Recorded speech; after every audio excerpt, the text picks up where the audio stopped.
Good morning students. कल के exercise में 2.2 एक्सरसाइज में 6 वाला एग्जाम्पल पढ़ा था। उसमें मैंने कुछ एग्जाम्पल आपको होमवर्क दिए थे, ठीक है। उसके बाद है मिसलेनियस एक्सरसाइज। तो मिसलेनियस एक्सरसाइज में जो हमने एक्सरसाइज 1.1 और एक्सरसाइज 1.2 में पढ़ा है उसके एग्जाम्पल है, तो वो मैं आपको होमवर्क दे रहा हूँ। जो एग्जाम्पल अगर आपको नहीं आते हैं वो एग्जाम्पल आप ग्रुप में डाल दो, ठीक है। मैं वो सॉल्व करके उसके आंसर आपको भेज दूंगा, लेकिन बिजनेस एक्सरसाइज आपको आपको ही सॉल्व करनी है, ठीक है। अभी कॉलम ट्रांसफॉर्मेशन में इनवर्स कोई भी मैट्रिक्स अगर है तो उसका अगर मुझे इनवर्स फाइंड करना है तो उसकी दो मेथड थी, एलिमिनेट ट्रांसफॉर्मेशन मेथड और adjoint method. Eliminate transformation method से इनवर्स हम दो तरीके से निकालते हैं, एक है रो ट्रांसफॉर्मेशन मेथड और सेकंड है कॉलम ट्रांसफॉर्मेशन मेथड। तो हमने मोस्टली जो एग्जांपल किए वो रो ट्रांसफॉर्मेशन मेथड से किए हैं। तो मिसलेनियस एक्सरसाइज में मैसेज एक्सरसाइज 2.2 में एक 17 वाला एग्जांपल है, उसमें हमको बोला है कि find the inverse of given matrix by using elementary column transformation. इस मैट्रिक्स का हमको क्या फाइंड करना है, इनवर्स फाइंड करना है, और वो भी कॉलम ट्रांसफॉर्मेशन से। तो मैंने आपको हमेशा बताया कि अगर रो ट्रांसफॉर्मेशन से आप सॉल्व करते हो तो you have to write a into a inverse equal to i। और अगर हम कॉलम ट्रांसफॉर्मेशन मेथड से कोई भी मैट्रिक्स का अगर इनवर्स फाइंड करते हैं तो वहां पे लिखना है a inverse into a equal to i। और रो ट्रांसफॉर्मेशन मेथड से अगर सॉल्व कर रहे हैं तो कॉलम वाइज जाना है, और कॉलम ट्रांसफॉर्मेशन मेथड से अगर हमको सॉल्व करना है तो हमको रो वाइज जाना पड़ेगा, ठीक है। और कोई भी अगर मैट्रिक्स है उसका इनवर्स फाइंड करने के पहले क्या फाइंड करना है, वो मैट्रिक्स सिंगुलर है या नॉन सिंगुलर वो देखना है। अगर मैट्रिक्स नॉन सिंगुलर है दैट मींस वैल्यू ऑफ जो भी वैल्यू आएंगी उस मैट्रिक्स की वो अगर जीरो नहीं है तो वो मैट्रिक्स नॉन सिंगुलर रहेगा, और that means A inverse is exist. तो देखो यहाँ पे फर्स्ट जो मैट्रिक्स है वो मैंने लिख रहा हूं, ऑलरेडी यहाँ पे लिखा है। तो लेट इसका मैं डिटरमिनेंट फाइंड कर रहा हूं, इसका मैं इनवर्स फाइंड निकाल सकता हूं या नहीं ये देखना है मुझे। फर्स्ट डिटरमिनेंट ऑफ ए 1 0 1 0 2 3 1 2 1 ये हो गया। इसको सॉल्व कर लो स्टूडेंट्स। 1 2 1 जा 2 माइनस 3 2 जा 6 माइनस ये जीरो ही आने वाला है, उसके बाद प्लस 1 इंटू 0 माइनस 2, तो 2 minus 6 that is minus 4 minus 0 और ये माइनस 2, तो ये आएगा student minus 6 which is not equal to 0। That means zero नहीं है, दैट मीन ये क्या है, मैट्रिक्स जो ये नॉन सिंगुलर मैट्रिक्स है। तो मैं यहां पे लिख सकता हूं therefore A inverse is exist. अभी मैं इसका इनवर्स फाइंड कर सकता हूं। नाउ कंसीडर, अगर मैं इस मैट्रिक्स को मैं रो कॉलम ट्रांसफॉर्मेशन मेथड से सॉल्व कर रहा हूं तो क्या लिखना है मुझे, कंसीडर पहले ए इनवर्स आएगा, A inverse into A equal to I. ये हमेशा याद रखो स्टूडेंट, अगर मैं कॉलम ट्रांसफॉर्मेशन से यूज कर रहा हूं तो ये लिखना है, रो ट्रांसफॉर्मेशन से ये इसका ए इंटू ए इनवर्स लिखना है। तो ए इनवर्स इनटू ए की value, put the value of A, क्या है ए की वैल्यू, ये है 1 0 1 0 2 3 1 2 1 इक्वल टू आई। अभी आपको ऑलरेडी पता है कि आई क्या होता है, I means identity matrix, unit matrix. और इस मैट्रिक्स का ऑर्डर क्या है स्टूडेंट, 3 क्रॉस 3 है। तो आइडेंटिटी मैट्रिक्स का ऑर्डर 3 क्रॉस 3 में क्या आएगा, 1 0 0 0 1 0 0 0 1। ये हो गया स्टूडेंट आइडेंटिटी मैट्रिक्स। अभी देखो कॉलम ट्रांसफॉर्मेशन, इसमें ये C1 है, ये C2 है, आपको पता है, ये C3 है, सेम उधर है। तो कॉलम ट्रांसफॉर्मेशन मेथड से कोई भी मैट्रिक्स का अगर जब हम इनवर्स फाइंड करते हैं तो हमको column wise left hand side लाना है। तो देखो मैं कॉलम ट्रांसफॉर्मेशन मेथड सॉल्व कर रहा हूं तो सॉरी रो वाइज जाना है। तो फर्स्ट रो क्या है 1 1 0 है, तो मुझे ये फर्स्ट रो यहां पे लाना है, ठीक है। उसके बाद सेकंड रो यहां पे लाना है, उसके बाद थर्ड रो यहां पे लाना है। अभी देखो स्टूडेंट 1 0 1 में 1 ऑलरेडी है,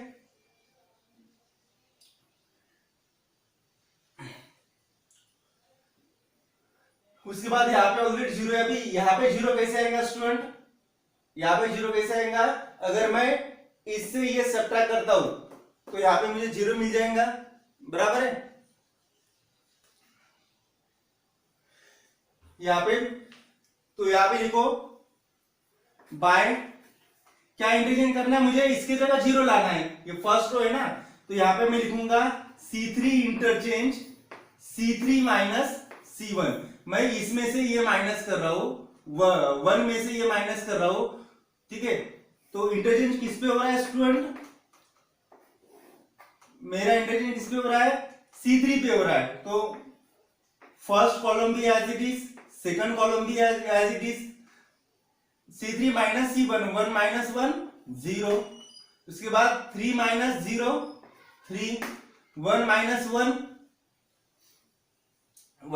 1 0 इक्वल टू, यहां पे भी C3 पे इंटरचेंज हो रहा है student, C1 as it is 1 0 0 0 1 0, यहाँ पे देखो अभी 0 माइनस C1 यानी -1, ये 0 आएगा और यहाँ पे 1 आएगा, ये समझ में आ गया स्टूडेंट। अभी देखो कॉलम ट्रांसफॉर्मेशन मेथड से मैं इनवर्स फाइंड कर रहा हूं, तो मैं क्या कर रहा हूं, रो वाइज जा रहा हूं। फर्स्ट रो क्लियर हो गया, यहाँ पे अभी सेकंड रो क्लियर करना है। लेकिन स्टूडेंट यहाँ पे देखो थोड़ा कि थर्ड रो अगर मैं जब लाऊंगा तब यहाँ पे 1 चाहिए और यहाँ पे ऑलरेडी 0 दिया है, ठीक है। और मुझे यहाँ पे अभी नेक्स्ट इसमें मुझे यहाँ पे पहले डायगोनल एलिमेंट लाना है, उसके बाद 0 लाना पड़ता है, ठीक है।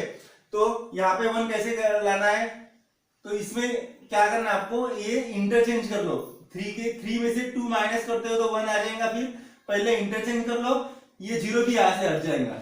तो यहाँ पे लिखो बाय C3 इंटरचेंज C2, तो क्या आएगा A इनवर्स, इसका मीनिंग क्या होता है, C3 की जगह C2 और C2 की जगह C3 कॉलम, तो 1 0 1, यहाँ पे आएगा भी C3 0 3 0 0 2 2 इक्वल टू, अगर मैं ये C3 ट्रांसफॉर्मेशन कर रहा हूं ये दोनों साइड होता है स्टूडेंट, हमेशा याद रखो, ठीक है। तो यह आएगा 1 0 0 -1 0 1 0 1 0, हो गया ये।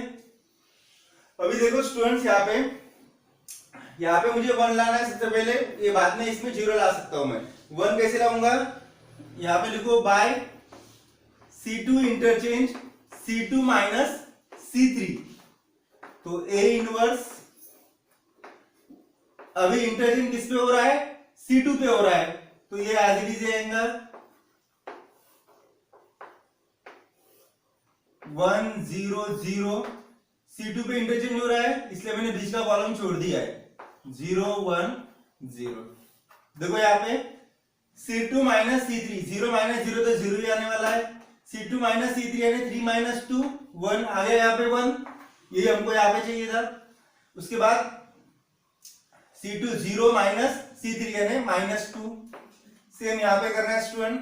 देखो C2 यानी -1, C2 0 माइनस 1 यहाँ पे 1 ही आएगा, ये हो गया स्टूडेंट। अभी नेक्स्ट क्या करना है, नेक्स्ट यहाँ पे 0 लाना है स्टूडेंट। यहाँ पे 0 कैसे लाएंगे, अगर मैं इसको 2 से मल्टीप्लाई करता हूं और इसमें से माइनस करता हूं तो 0 आ जाएगा, ठीक है ना। तो यहाँ पे मल्टीप्लाई कर लो by C3 interchange C3 minus 2 times of C2, तो क्या मिलेगा मुझे A इनवर्स,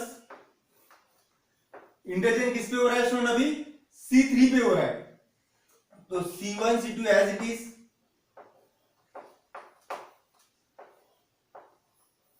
C3 देखो यहाँ पे C3 माइनस, ये तो 0 ही है ना स्टूडेंट, 0 ही आएगा, C3 2 माइनस 2 0, यहाँ पे C3 माइनस 2 माइनस 2 और ये 2 यानी 2 टू द 4, तो 2 प्लस 4 6 इक्वल टू, यहाँ पे इंटरचेंज C3 पे हो रहा है तो C1 as it is -1 -1 1, C2 भी एज इट इज, और C3 देखो C3 0 माइनस और ये माइनस माइनस प्लस 2, ठीक है। उसके बाद C3 यानी 1 minus minus plus 1 plus 2 3, next 0 minus 2 और ये 1, तो ये -2। ये हो गया स्टूडेंट। यहाँ पे ज्यादा स्पेस नहीं थी इसलिए मैंने छोटी इसमें लिखा है, आप देख लो बराबर, ठीक है। अभी अभी जो स्टूडेंट ये फर्स्ट कॉलम ट्रांसफॉर्मेशन से अगर मैं इनवर्स फाइंड कर रहा हूं तो मैंने क्या बोला, रो वाइज जाना है। तो फर्स्ट रो क्लियर हो गया, सेकंड रो भी क्लियर हो गया। अभी देखते हैं थर्ड रो। थर्ड रो पे सबसे पहले क्या लाना है, यस सबसे पहले 1 लाना है, because 1 is the diagonal element. तो यहाँ पे स्टूडेंट यहाँ पे 1 कैसे आएगा, देखो यहाँ पे मैंने क्या किया था, C3 माइनस 2C2 यानी C3 की वैल्यू 2 माइनस 2 और ये -2, तो 2 + 4 6।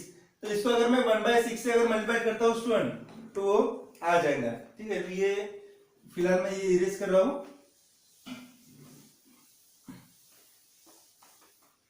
तो क्या आएगा अभी, बाय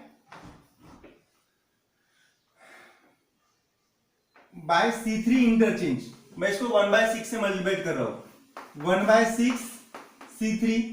तो A इनवर्स, अभी इंटरचेंज किस पे हो रहा है स्टूडेंट, यस इंटरचेंज C3 पे हो रहा है। तो C1 C2 as it is 1 0 1 0 1 -2। अभी देखो यहाँ पे ये 0 ही है, ये भी 0 ही है, और यहाँ पे क्या आ जाएगा स्टूडेंट, यहाँ पे आ जाएगा 1 आ जाएगा, 1/6, ठीक है, इक्वल टू, यहाँ पे भी फर्स्ट कॉलम से 1 0 0 -1 -1 1। थर्ड कॉलम पे देखो, अगर मैं यहाँ पे 2 × 1/C3 लिख रहा हूं, ठीक है, तो ये आएगा 2 मिस 1/3, यहाँ पे 3 2 यानी 1/2, और यहाँ पे -2 है तो -1/3।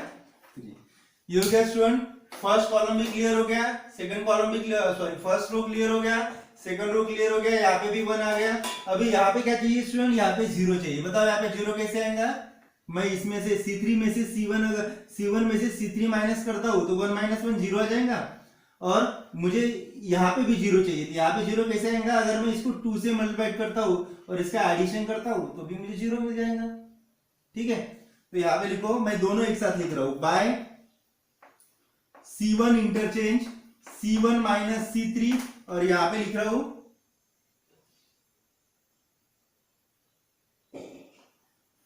C2 इंटरचेंज C2 प्लस, मुझे यहाँ पे माइनस से साइन लिखना पड़ेगा, प्लस 2 टाइम्स ऑफ C3। तो अभी देखो स्टूडेंट, इंटरचेंज किस पे हो रहा है, C1 और C2 पे हो रहा है। तो C3 तो एज इट इज है, ये लिख लो यहाँ पे 0 0 1। सेम यहाँ पे भी लिख दो स्टूडेंट, C3 क्या है, C3 हमारा 1/3 1/2 -1/3। अभी देखो यहाँ पे C1 माइनस C3, 1 - 0 तो 1 ही आएगा ना, यहाँ पे भी 0 0 0 आएगा, 1 - 1 0 आएगा। यहाँ पे देखो C2 प्लस 2 टाइम्स, ये भी 0 ही आएगा, यहाँ पे 1 ही आएगा। और ये देखो C2 -2 है प्लस 2 C3, तो -2 + 2 0। अभी इसको सॉल्व करते हैं, C1 माइनस C3 1 - यहाँ पे थोड़ा कैलकुलेशन है तो अच्छे से कॉन्सेंट्रेशन रखना पड़ेगा आपको।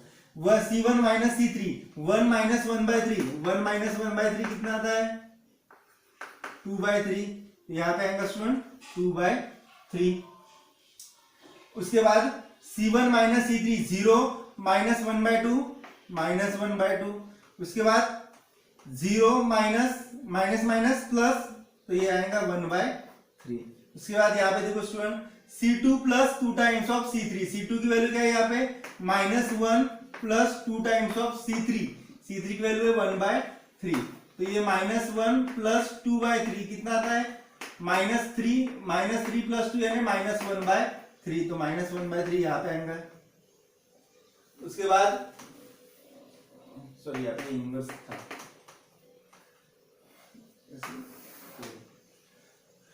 उसके बाद स्टूडेंट C2 यानी -1 प्लस 2 टाइम्स ऑफ C3 यानी 1/2, 2 कैंसिल, -1 + 1 0, उसके बाद C2 की वैल्यू क्या है स्टूडेंट 1 है, 1 प्लस 2 टाइम्स ऑफ C3 की वैल्यू -1/3, तो ये आएगा 1 - 2/3, तो 3 - 2 1/3, तो यहाँ आएगा 1/3। अभी देखो स्टूडेंट मैंने क्या बोला था कि कोई भी मैट्रिक्स का इनवर्स अगर फाइंड करते वक्त अगर मैं एलिमेंट्री ट्रांसफॉर्मेशन मेथड उसमें से कॉलम ट्रांसफॉर्मेशन मेथड अगर यूज कर रहा हूं तो मुझे रो वाइज जाना है। देखो फर्स्ट रो क्लियर हो गया, यहाँ पे सेकंड रो भी क्लियर हो गया, थर्ड रो भी क्लियर हो गया, ठीक है। तो ये हो गया हमारा ए इनवर्स, यहाँ पे लिख दो therefore value of A inverse equal to 2/3 -1/2, column wise लिख रहा हूं मैं 1/3, नेक्स्ट -1/3 0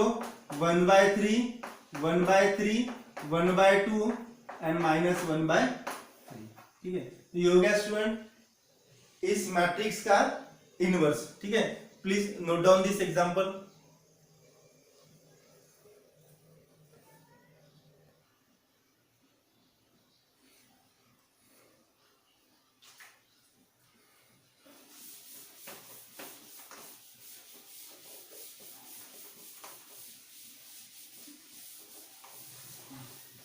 उसके बाद है स्टूडेंट जो भी एग्जांपल है, ठीक है, बिजनेस एक्सरसाइज में वो आपको सॉल्व करना है, ठीक है, और उसकी प्रैक्टिस करना है। हाँ, और जल्दी ये जो चैप्टर है मैथमेटिक्स का ये खत्म होने वाला है, तो ये जो संडे आने वाला है, इस संडे को आपकी यूनिट टेस्ट रहेंगी। मैं ग्रुप पे जो है पेपर है मैट्रिक्स चैप्टर का वो सेंड कर दूंगा, वो आपको सॉल्व करना है और भेजना है, ठीक है।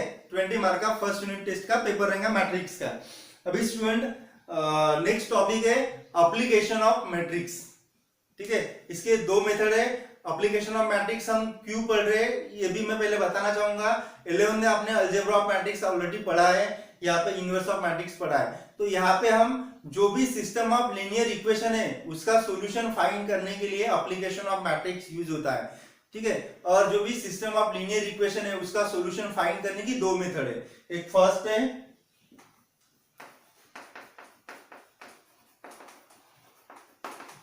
एप्लीकेशन ऑफ मैट्रिक्स, ठीक है।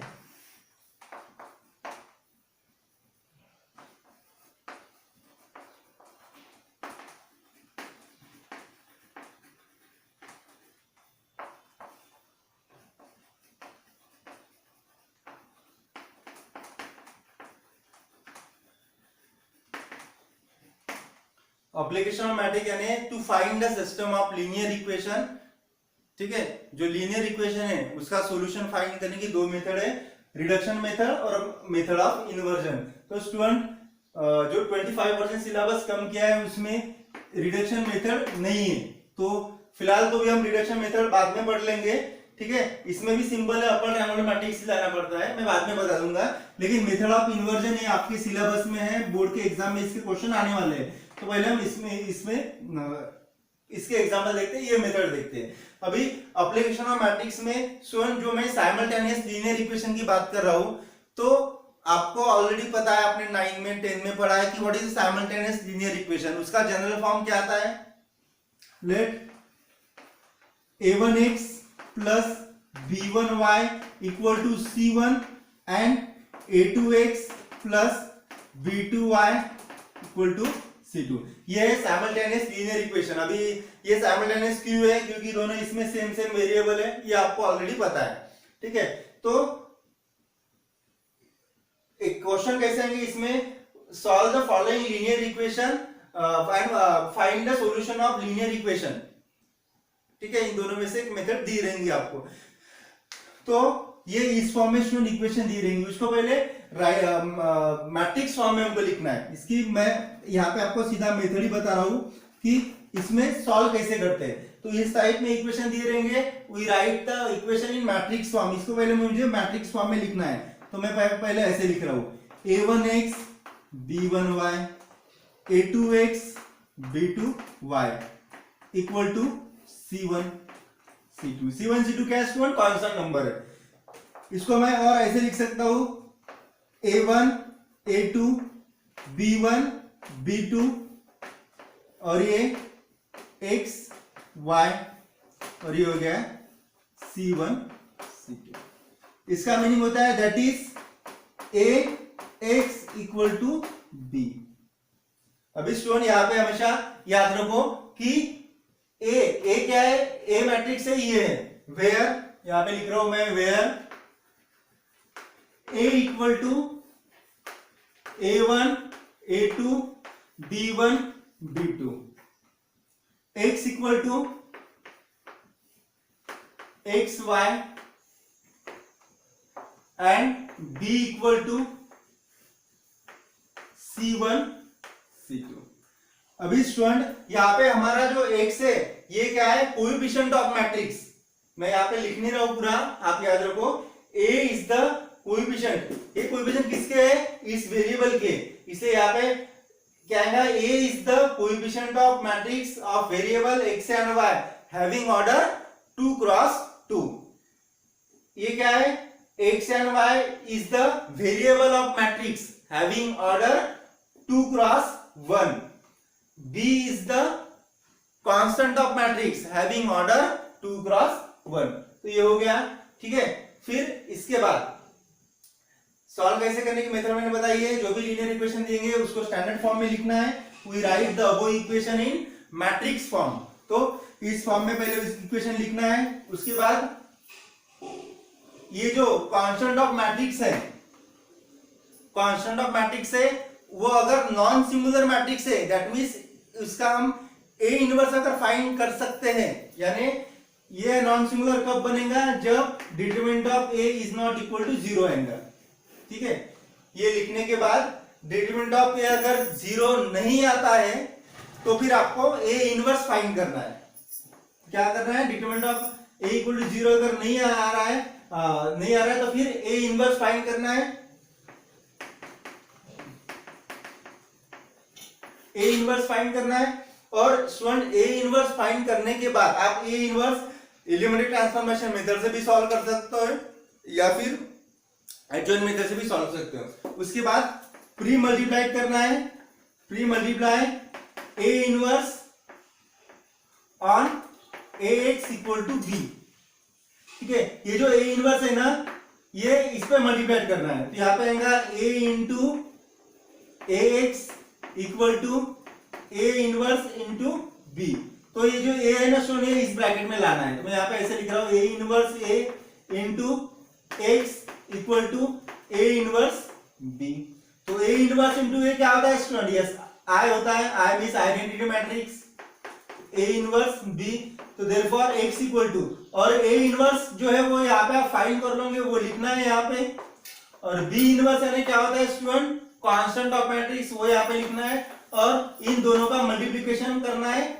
और ये जो x है हमारा x क्या है स्टूडेंट, हमारा x है x एंड y वेरिएबल, तो ये लिखना है। और उसके बाद दोनों मैट्रिक्स को कंपेयर करना है equal of bye equality of matrix. और जो भी वैल्यूज है वेरिएबल्स है, अगर 2 वेरिएबल है तो दोनों की वैल्यू निकालनी है और 3 वेरिएबल है तो 3 की वैल्यू निकालनी है। ठीक है, ज्यादा डिफिकल्ट नहीं है मेथड, एकदम सिंपल मेथड है, मेथड ऑफ इन्वर्जन। सबसे पहले क्या करना है स्टूडेंट, आपको एग्जाम्पल इसे दिया रहेगा कि find the system of linear equation. ठीक है, फ्रॉम द गिवन इक्वेशन।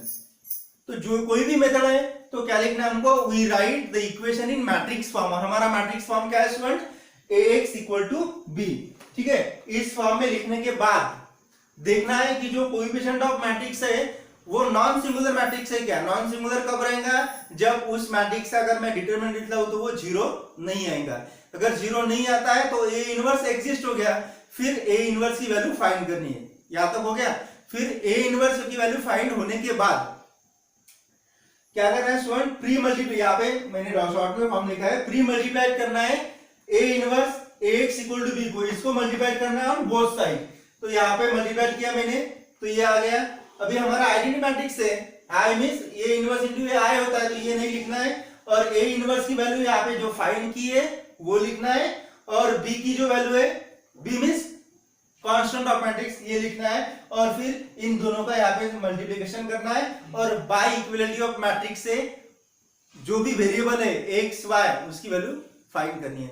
मैंने यहाँ पे एग्जांपल आपको स्टूडेंट 2 वेरिएबल बताया है। अभी अगर 3 कांस्टेंट में 3 वेरिएबल है तो क्या आएगा, a1x plus b1y plus c1z equal to d1, a2x plus b2y plus c2z, यानी 3 वेरिएबल आएंगे। तो यहाँ पे आएगा student A1 A2 A3 B1 B2 B3 C1 C2 C3, ठीक है, 3 क्रॉस 3 में आएंगे वो। यहाँ पे सेम एक्स वाई, यहाँ पे 3 वेरिएबल्स आएंगे एक्स वाई जेड। यहाँ पे C1 C2 C3 नहीं आएगा क्योंकि यहाँ पे वो आता है, तो C की जगह दूसरा वेरिएबल D1 D2 D3। इस टाइप के एग्जांपल, ये जो इक्वेशन है ये आपने ऑलरेडी डिटरमिनेंट चैप्टर 11th में पढ़ लिया है, ठीक है। तो ऑर्डर 2 में जैसे वैसे ऑर्डर 3 में रहेंगे, ज्यादा डिफिकल्ट नहीं है, ठीक है। तो ये मेथड आज देख लो, इसकी अच्छे से पढ़ाई कर लो। नेक्स्ट क्लास में हम मेथड ऑफ इन्वर्जन के एग्जांपल कर लेंगे। मेथड ऑफ रिडक्शन जो है वो इस सिलेबस में, आपके जो सिलेबस में इस बार स्किप किया है तो ये मत पढ़ो, मेथड ऑफ इन्वर्जन के एग्जांपल बोर्ड के एग्जाम में आएंगे, ठीक है। Please note down.